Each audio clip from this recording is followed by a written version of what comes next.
नमस्कार, आप देख रहे हैं टेस्ट इंडिया। मैं हूं आपके साथ लकी कुमारी।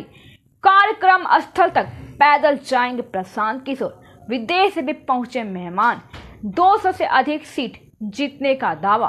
प्रशांत किशोर अपनी पार्टी जन स्वराज की आज 2 अक्टूबर लॉन्चिंग करने जा रहे हैं। दोपहर 2 बजे से पटना के वेटनरी कॉलेज ग्राउंड में कार्यक्रम रखा गया है। औपचारिक रूप से आज वो इसका ऐलान करेंगे। इसकी तैयारी पूरी हो गई है। पार्टी से जुड़े लोग बिहार के कोने कोने से इस कार्यक्रम में पहुंच रहे हैं। प्रशांत किशोर शेखपुरा हाउस से पैदल चलते हुए अपने समर्थकों के साथ यहां पहुंचेंगे। जन स्वराज से जुड़े नेता सैयद मसीह ने कहा है कि जनता की ओर से पार्टी का गठन हो रहा है, जो जात पात से ऊपर उठकर बिहार के लिए काम करेगी। जनता परिवर्तन चाहती है कि 30 साल से बिहार में जेडीयू, बीजेपी और आरजेडी की सरकार रही है, जिसे जनता उब चुकी है। सभी 243 सीटों पर हमारी पार्टी लड़ेगी। 200 से ज्यादा सीटें जीतेंगे। सरकार बनते ही मंत्रिमंडल की पहली बैठक में पहला निर्णय होगा कि शराबबंदी कानून को खत्म किया जाए।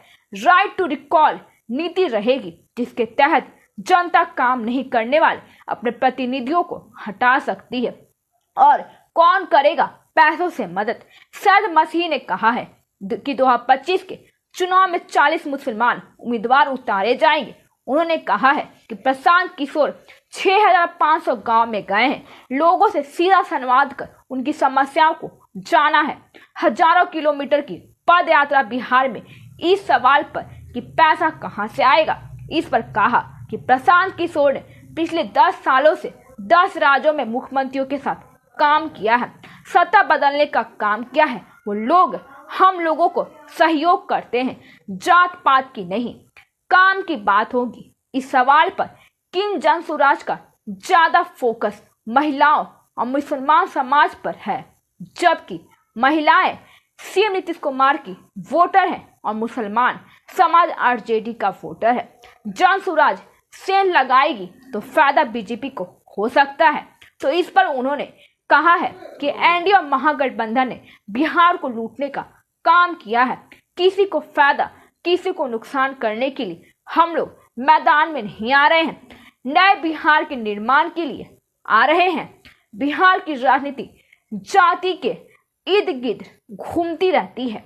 इस पर उन्होंने कहा है कि अब जात पात की नहीं, काम की बात होगी। और 1 करोड़ सदस्यों के साथ बनाई जा रही है पार्टी। बता दें कि प्रशांत किशोर ने दावा किया है कि 1 करोड़ सदस्यों के साथ पार्टी का गठन किया जा रहा है। इस दौरान पार्टी के प्रदेश अध्यक्ष, नेतृत्व, परिषद और संविधान की भी घोषणा की जाएगी।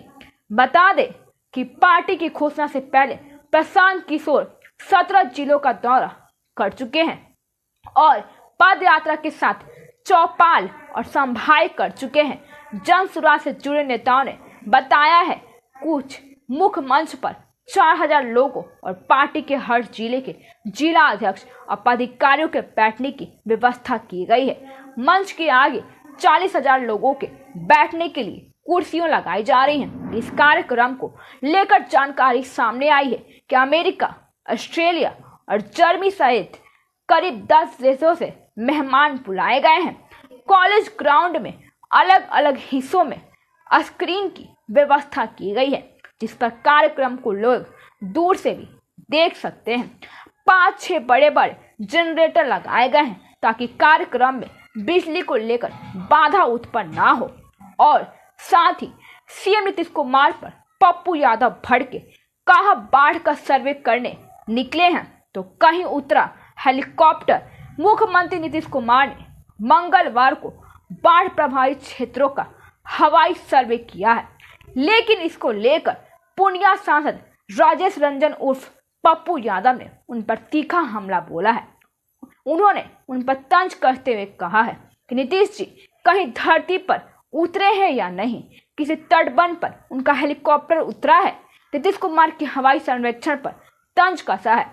दरअसल पप्पू यादव मंगलवार को सुपौल के बाढ़ प्रभावित इलाकों का जायजा लेने पहुंचे थे। इसके बाद देर शाम उन्होंने सुपौल की जिला स्थिति गृह में प्रवेश कॉन्फ्रेंस को संबोधित किया है। इस दौरान उन्होंने केंद्र और राज्य सरकार सहित तमाम राजनीतिक दलों पर तीखा हमला किया है। वहीं इसी बीच सीएम नीतीश के हवाई सर्वे से जुड़े के सवाल पर पप्पू यादव खूब भड़के हैं। तंज भरे लफ्जों में कहा, कौन सा सर्वे है, किसी ने देखा क्या, किस क्षेत्र में थे, कहाँ, चलिए कम से कम निकले तो सही बेचारे। प्रधानमंत्री नरेंद्र मोदी पर खूब बोले। इस दौरान पूर्णिया के सांसद पप्पू यादव प्रधानमंत्री नरेंद्र मोदी पर खूब तंज कसे हैं। उन्होंने कहा है कि पिछली बार प्रधानमंत्री नरेंद्र मोदी जी ने हवाई सर्वे किया था, 5,000 करोड़ की घोषणा हुई थी, उसका क्या हुआ।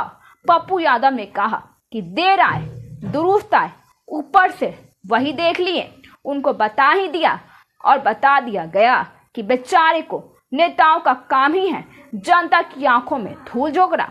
यह तो सतत प्रक्रिया है, चलती ही रहती है। सर्वे का कुछ फलाफल भी निकले। नीतीश जी कहीं धरती पर उतरे हैं या नहीं, किसी तटबंध पर उनका हेलीकॉप्टर उतरा है। धन्यवाद। आगे की जानकारी के लिए देखते रहिए GFD इंडिया।